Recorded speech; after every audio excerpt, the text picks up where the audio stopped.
Are you feeling overwhelmed by the new 10.1 upgrade system? Well, then stick around, because in this video, I'm breaking it down step by step in an easy way that'll have you upgrading your gear in no time. What is up, gamers? My name is Susie, and if you're looking for guides and resources to take your WoW experience to the next level, I want to encourage you to subscribe to this channel, but join me live on Twitch where I do Mythic Plus carry runs, and join our community, Unity Gaming, where we're on a mission to bring an end to toxicity and loneliness in the WoW community.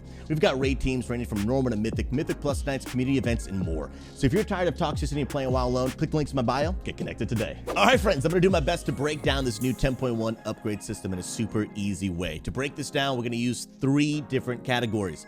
To understand this, you're going to need to know a little bit about flightstones, crests, and then ranks. Let's start with flightstones.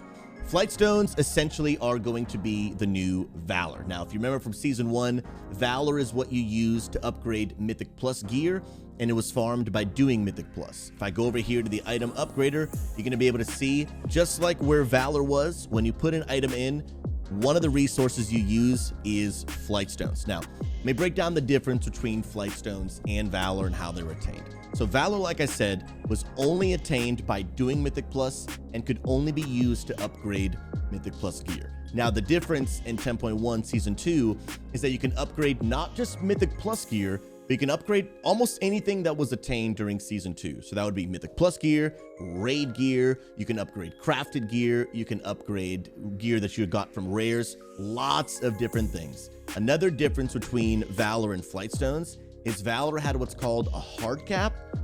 Flightstones have what's called a soft cap. Let me break that down. The hard cap is essentially week by week, there was only a certain amount of Valor you could get, and once you hit that cap, you just basically had to wait until the next week. Flightstones has a soft cap starting off of 2,000. For the Flightstone cap, I want you to think of it this way. It's not about how much you can obtain, but more so how much you can hold at once. So you can see the cap right here is 2,000, but if you get 2,000, you can spend 2,000 and then immediately just get 2,000 more. You don't have to wait until the following week like you did with Valor to keep on getting more. You can just keep on getting, spending, and then get more as many times as you'd like. Another thing I want you to understand about Flightstones is the discount system. Now think about it this way. When you are upgrading gear, you're not just upgrading the individual gear, but you're upgrading that slot on every character. For example, on screen, I have a chest piece that I can upgrade here all the way to 437. If it costs me 971 Flightstones to upgrade to 437 on my chest, then any other chest that I upgrade on any one of my characters will be reduced by 50%. And that goes for every single slot. Your shield, your weapon, your helm. If you have reached 437, next time you want to get to 437, it'll be reduced by 50% across all of your characters, only for the Flightstones. Right now, there is a soft cap on Flightstones of 2,000. That's going to go up every week. But again, even if you hit it, you can just spend them and get some more. It'll be very easy to farm Flightstones. Next thing you need to know to understand the upgrade system is understanding the idea of crests. Now, I'm going to show an image on screen. I know at first you're going to be overwhelmed. I promise I'm going to break it down, but also I want to encourage you, check out the link in my bio to the Unity Gaming Discord. There is a guides and resources section where I'm going to show all the resources in this video and more, so definitely check that out. In this image, you're going to see a few things on the screen. You see Whelpling, Drake, Worm, and Aspects. Those represent the different type of crests you can get in-game. Now, I'm going to try to use an analogy to help you understand this. The Shadowflame Crests are very similar to the Primal Infusions from Season 1. Now, if you didn't play Season 1, Primal Infusions could only be attained through Mythic Plus and were only beneficial to upgrade crafting gear. Very different now. Now, these Shadowflame Crests can be attained through rares, Mythic Plus, raids. You can get them in a variety of different ways, and they're not only used to upgrade crafting gear, you can actually use them to pretty much upgrade anything that you attained in Season 2. There are 4 different types of crests you can get right here. You can get the Whelpling Crest, the Drake Crest, the Worm Crest, and the Aspect Crest. These will determine the types of gear and what level you can upgrade things to, which I'll go over when we go into the rank category. In order to be able to get these crests, like I said, you can get them from Mythic Plus, raids, many different things in Season 2. But when you do a Mythic Plus, you're not just going to get a full Shadowflame Crest. You're going to get fragments. When you do these dungeons, from either when you're doing Mythic Plus or doing LFR, they will drop different amounts. When you are raiding, if you're doing LFR, you will get Whelpling Shadowflame Crests. If you're doing normal raids, you'll get Drake, heroic raids, Worm, so on and so forth.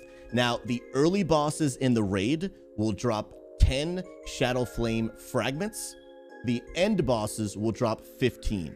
you need 15 fragments to turn it into 1 Whelpling Shadowflame Crests. So every 15 fragments is 1 full crest. When you are doing Mythic Plus 1 through 5, you will get the Whelpling version. And when you are timing a Mythic Plus dungeon, you will get 12 fragments. You will still get fragments for completing the dungeon, even if you don't time it, but you'll only get 5. 12 for timing it, 5 for simply completing it. Now here's the deal. I know up to this point you might still be a little bit confused, but I promise this next part is going to tie it all together. The third segment to understand this upgrade system is understanding the ranks. This will tie everything together. The first thing I want you to do when you get a new item in Season 2 is I want you to look to the right of the word upgrade level. Completely ignore the item level. That won't matter to understand the system. It is all about the rank. You can see that this item is in the champion category, 415 item level, but a champion category. But you notice this other item that I have, 415, same item level, but it doesn't matter because look to the right of upgrade level. This is in the veteran rank and category. Now this chart will tell us what is something so important. I want you to remember this. An item can only be upgraded to its maximum that the rank will allow. So I showed you a veteran category item. That can only be upgraded 8 out of 8 to the veteran category max. There are 5 different ranks: Explorer, Adventure, Veteran, Champion, and Hero. But every item can only be upgraded to the max that it will allow. Almost every category has a maximum of 8, except for the final category, which is Hero. But if you get an Adventure item at 3 out of 8, it can still only be upgraded to 8 out of 8. You cannot upgrade an Adventurer item into a Veteran, Champion, or Hero. Once you have hit the max level rank that you have, 8 out of 8, you have to get a new piece of gear. It cannot be upgraded any further. So you saw there, even though I had 2 pieces of gear that are both at 415, but because they're at different ranks, they can be upgraded to different levels. For example, this 415 cape can only be max upgraded to 424. But if I take this exact same item level, 415, but because it's in the champion rank, it can be upgraded all the way to 437. Now, this is where we're going to go back to the Shadowflame Crests, because the type of Shadowflame Crest is what you'll need to upgrade things to a certain item level. So, for example, if I've got a 415 veteran item, which I do, it's going to take me a Shadowflame Crest to make every single upgrade. So if I want to go to 5 to 6, it's going to take a Drake Shadowflame Crest. If I want to go from 6 to 7, Drake Shadowflame Crest, so on and so forth. Now, if I have my champion item, it's going to work the same way up until a point. If I want to go from champion 1 to 2, Drake Shadowflame Crest, all the way to level 4. But the moment that I want to go into champion 5, you can see represented here, the moment I want to do that, Drake Shadowflame Crest will not work anymore. Now I need to use Worm Shadowflame Crest that I would get from either defeating heroic bosses or doing Mythic Pluses 11 to 5. And I can upgrade from there time and time again. The most important thing to remember is the rank of the item. When you get an item, look at its rank. That will determine the maximum item level that it can go to. If you understand that, then you can understand what Shadowflame Crest type, Whelpling, Drake, Worm, or Aspect, what Shadowflame Crest type do I need to upgrade my gear to its maximum rank level? Explorer max is 8, which by the way does not require any crests.